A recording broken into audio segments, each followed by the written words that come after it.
Now we will discuss plagiarism, publication credit, duplicate publication of data, sharing research data for verification, and reviewers. Standard 8.11 is about plagiarism.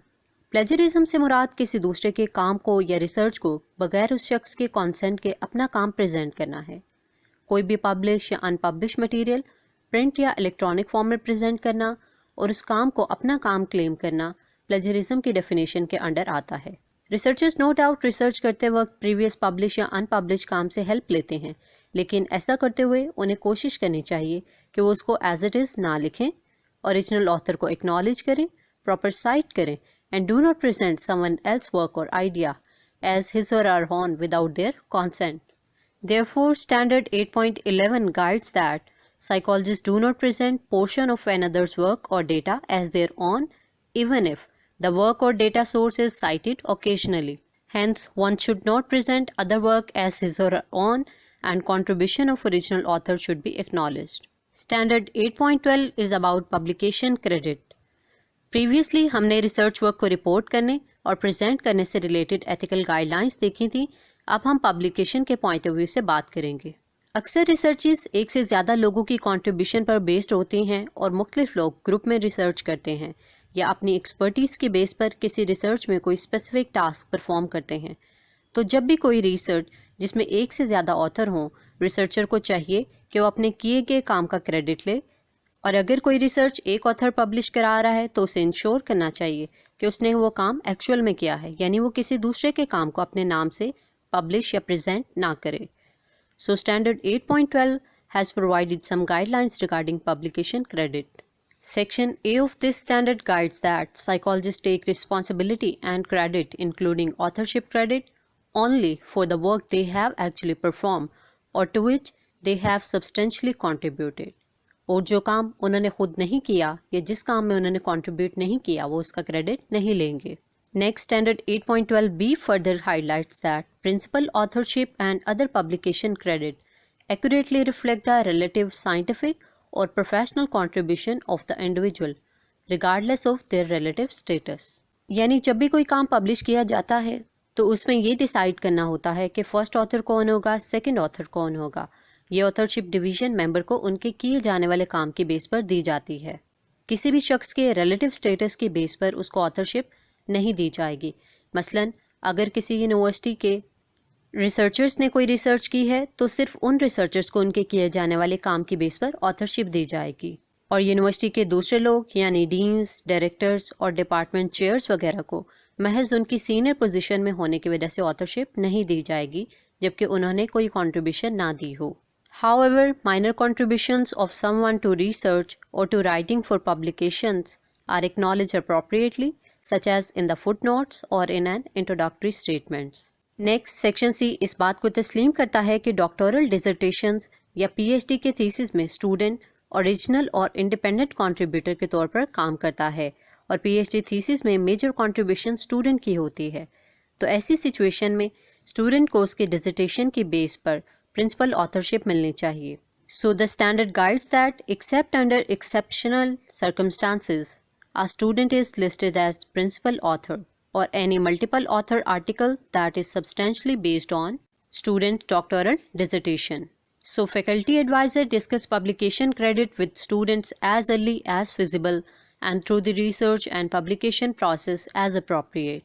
यानी article अगर PhD student के dissertation में से publish किया जा रहा है तो स्टूडेंट प्रिंसिपल ऑथर होगा, और अगर PhD स्टूडेंट के डिसर्टेशन में से किसी आर्टिकल पर मल्टीपल ऑथर काम करें तो ऐसी सिचुएशन में भी स्टूडेंट प्रिंसिपल ऑथर होगा, और फैकल्टी एडवाइज़र या सुपरवाइज़र को चाहिए कि वो स्टूडेंट के साथ पब्लिकेशन क्रेडिट पर पहले से ही डिस्कशन करें।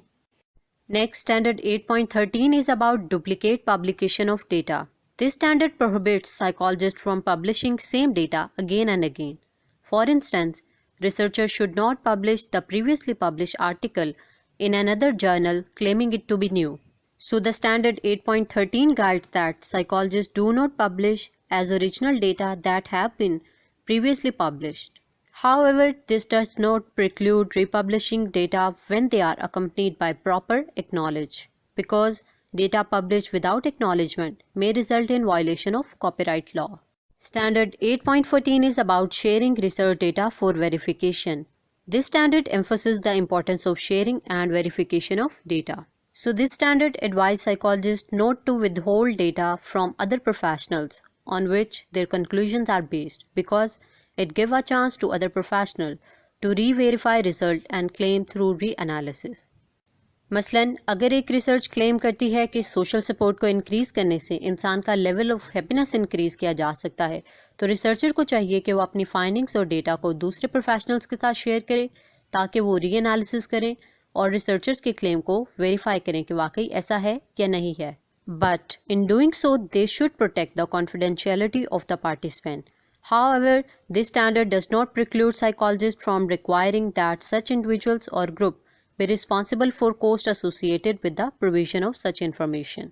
Next, Section B of this standard emphasizes the importance of consent when re-verifying data. So, this standard guides that psychologists who request data from other psychologists to verify the substantive claim through reanalysis may use the shared data only for the declared purpose. In case, if they want to use it for other purposes, they should obtain prior written agreement. Standard 8.14b research या data के honours की intellectual property rights को protect करता है और guide करता है कि दूसरे प्रोफेशनल्स अगर डेटा को वेरिफिकेशन के पर्पस के लिए यूज़ करना चाहते हैं तो उसे किसी और मकसद के लिए इस्तेमाल ना करें, और अगर वो किसी और मकसद के लिए इस्तेमाल करना चाहते हैं तो उनको पहले साइकोलॉजिस्ट से अप्रूवल लेना चाहिए और क्लियर अग्रीमेंट साइन करना चाहिए. Lastly, Standard 8.15 is about reviewers.